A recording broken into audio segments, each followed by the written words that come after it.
Naniniwala ang boxing legend na si Oscar De La Hoya na may sapat pang kakayahan si Floyd Money Mayweather Jr. upang muling manaig sakaling matuloy ang matagal ng pinag-uusapang rematch nila ni People's Champ Manny Pacquiao na muling umingay bilang posibleng laban ngayong 2026. Ang ibang detalye alamin sa aking muling pag-abante.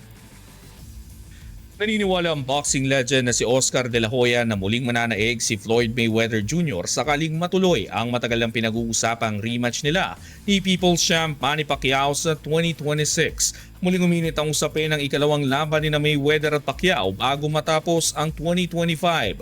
Halos isang dekada matapos ang kanilang unang paghaharap na tinaguriang Fight of the Century noong 2015. Kung saan nanaig si Mayweather via unanimous decision ayon kay De La Hoya. Kahit matagal nang retirado si Mayweather sa professional boxing, nananatili itong disiplinado sa pangangalaga ng kanyang katawan at isipan. Isang malaking bentahe sakaling muling magharap ang dalawa sa ibabaw ng ring. Dagdag pa ng dating world champion, hindi malinaw kung ang planong rematch ay magiging isang exhibition bout o isang ganap na professional fight. Subalit kung ito ay isasagawa sa ilalim ng opisyal na patakaran, naniniwala siyang kayang-kaya pa rin ni Mayweather na manaig. Matatanda ang ilang beses nang naisantabi ang posibilidad ng rematch sa mga nagdaang taon dahil sa iba't ibang dahilan kabilang ang schedule, kondisyon at direksyon ng kani-kanilang karera. Sa panig ni Pacquiao, patuloy naman niyang pinapatunayang may kakayahan pa siyang makipagsabayan sa elite level matapos ang 4 na taong pahinga sa professional boxing. Bumalik ang 47 years old na Pinoy at nagdala ng majority decision laban kay Mario Barrios,